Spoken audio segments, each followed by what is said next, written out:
Alaska is full of adventure and once-in-a-lifetime experiences of every degree imaginable. But there's always been one that Evan and I have dreamed of, and that is Brooks Falls in Katmai National Park. But by the time we headed to Alaska in June and actually started thinking about what we wanted to do there, it was already too late to make reservations for the camp or the lodge. Or so we thought.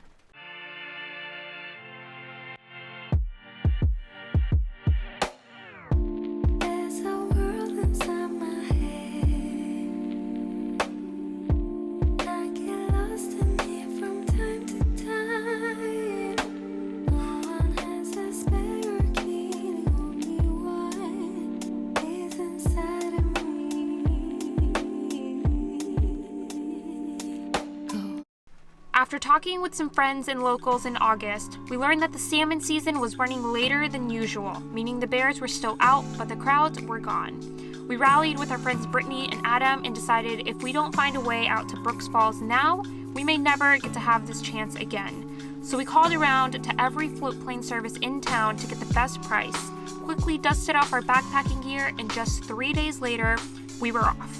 But first, we have to break the news to Penelope that she's not coming with us, and I think the side eye speaks for itself. We already packed our toothbrushes, so it's too late to brush our teeth, but we just ate at the Dandelion. It was a dandy meal. It's like a little food truck, rushing before our flight takes off. Big adventure. We're so excited. I'm a little nervous. Nervous? This is y'all's stoked. first time on a float plane out here in Alaska? Yeah, Alaska. Yeah, we did one in Seattle, but that was That was a few years ago. and it was bigger.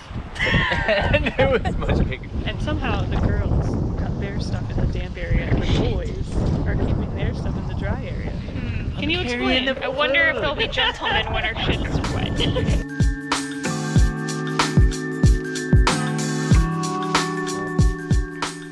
There are a few ways to get to Katmai, but we found the cheapest and quickest option was a direct flight from Homer to Brooks Camp.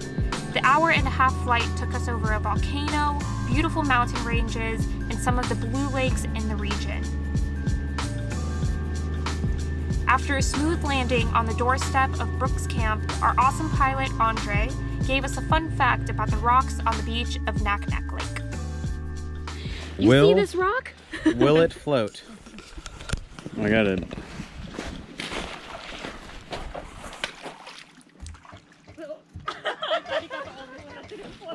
I can barely see it in the GoPro though. It's floating.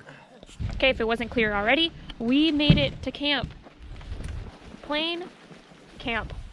Door-to-door service. My kids over here and they're like, okay, hold my hand so we both get zapped at the same time. Have you got zapped? Is it I haven't, but my kids have, and you know, they just gotta do it for fun. Okay, we are in the gear cache right now, and we're trying to sort out what's gear and what's food. Because the food cache is next door. And we all brought lots of food.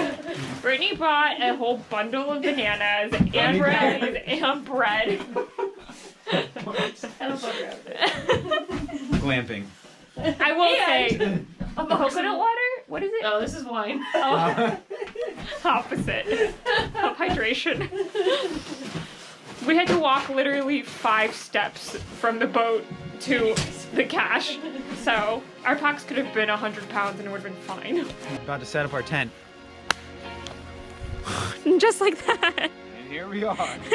Let's go see some bears. From camp, the walk to the viewing deck at the falls is 1.2 miles each way, with the chance of a bear encounter around every corner. All right, we're making our way onto the first bridge here. Already seeing some bears right off the gate. Yeah. And it's starting to rain again, of course. We are just now making it to the falls. First reaction. My God. So many. Oh my God. There's like 30. Oh. Yo, these bears are Look at probably how they're swimming. 600 pounds. Oh, they're getting so fat. These guys are huge. Oh my God. There's no one here either. Well, yeah, there's 4 people. Look at this guy. That's like a team. Oh, look at the baby.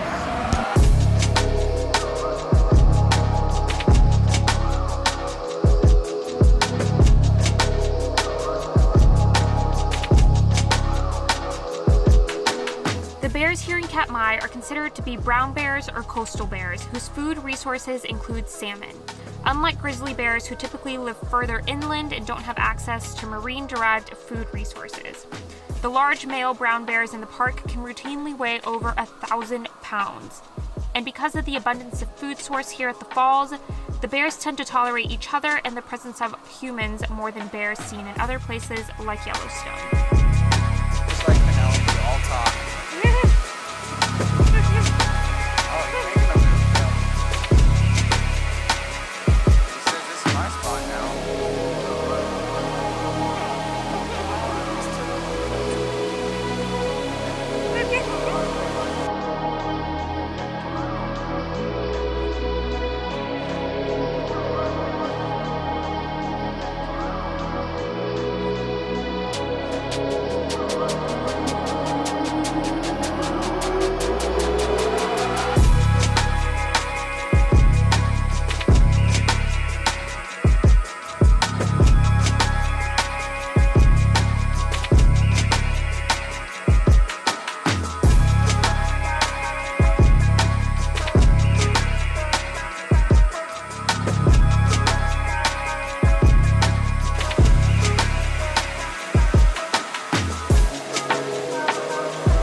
My shots are just gonna be of him catching fish. It's gonna be like a count, like Only 1, 2, him. 3, 4, 5. Wait, he's back. What are you doing? I didn't mean I turned away for a second.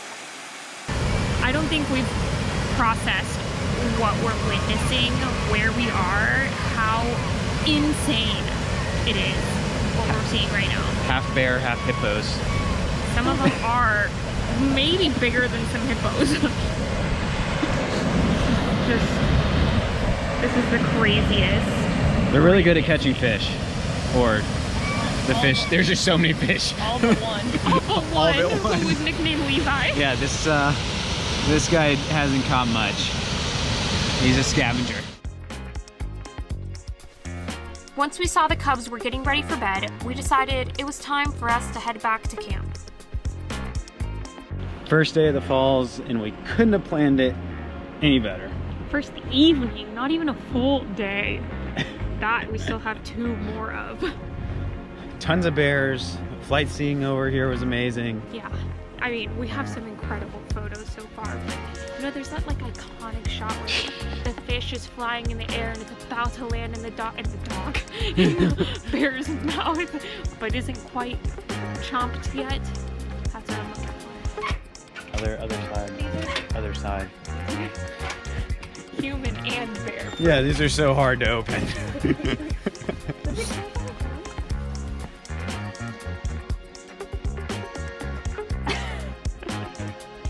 Oh boy. Okay.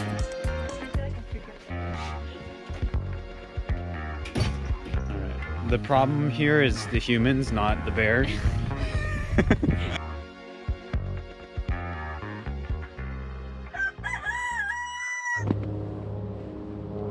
We just heard the wake-up call, which was the plane's taking off. So, oh, what's going on here? How'd you sleep? It was cold. So we're gonna go see the morning bears, which I don't know if there's a ton of bears in the morning, so I think bears are more like Melanie. They enjoy the sleep.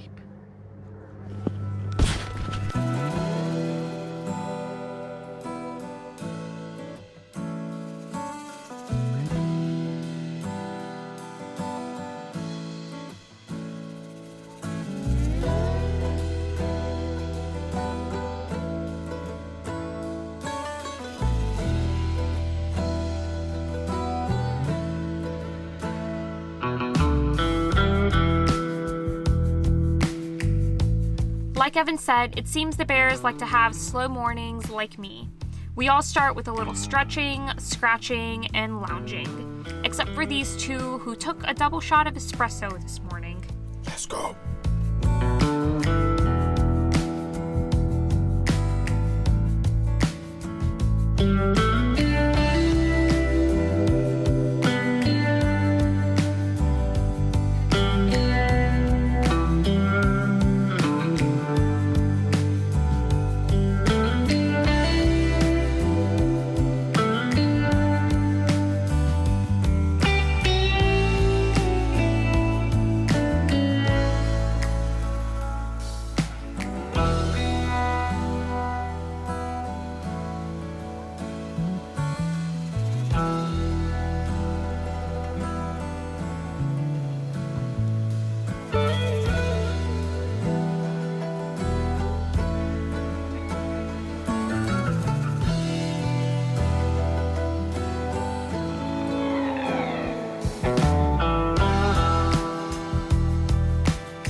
Lake Brooks. And we've been saying that we kind of hope to see a bear on trail, but from like a safe distance, just because it's, you know, it's part of the fun out here. And as we're walking back, we see a bear 10 feet from us. Behind a bush, or whatever you call these, tall grasses, so we didn't see it until the last second. He moved first. A brown bear. Yeah. Found us first. Yeah. So, yeah, everything went well. We're still here. Minor heart attack, but we're good. I just grabbed the bear spray right away. Careful what you wish for. Oh, I just Good like, for you. I just went like this, like, it's here. I have it, bear. Anyway, well, lots of hours left in our days. Many more bear encounters to come.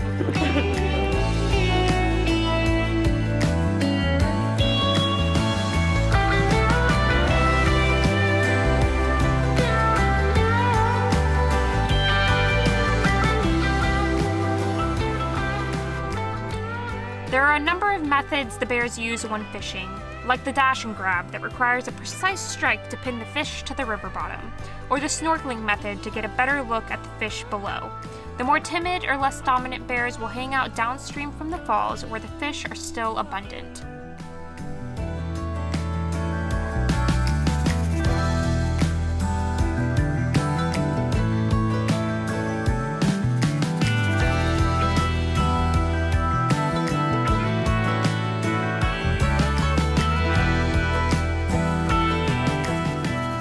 Once back at camp, we had a quick meal before venturing out for a midday hike. We brought champagne to the bears. A good bear is a drunk bear. Kind of like a dead bear's a dead bear, but different. We have left our safe oasis behind the electric fence, and we are headed out on a little exploration hike to the Dumpling Overlook, and possibly even beyond that if we see a trail. Okay, we made it to the summit. We obviously didn't show you that part because it was too pretty. Overlook.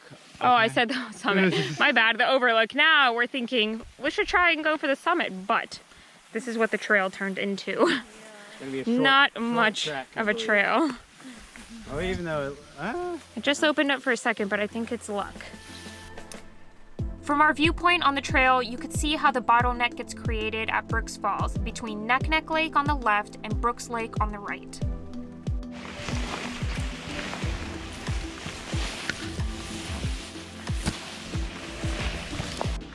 We made it back safely into the electric fence area.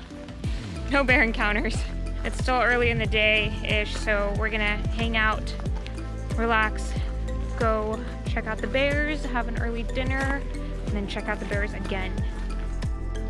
If you do come here for a day tour, keep your eyes peeled as you're stepping off the plane because the bears are known to frequent the beach just outside of camp.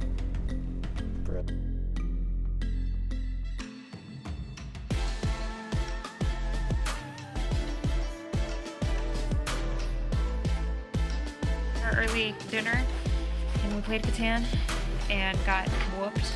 So now we're gonna go check out the bears. Night 2. Thanks to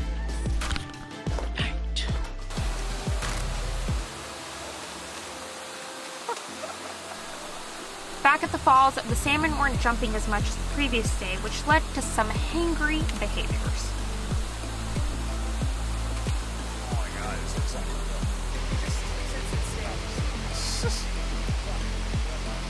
Yeah, that looks like mom again. I don't think that's It's like holding on for dear life.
my gosh, this scoot down.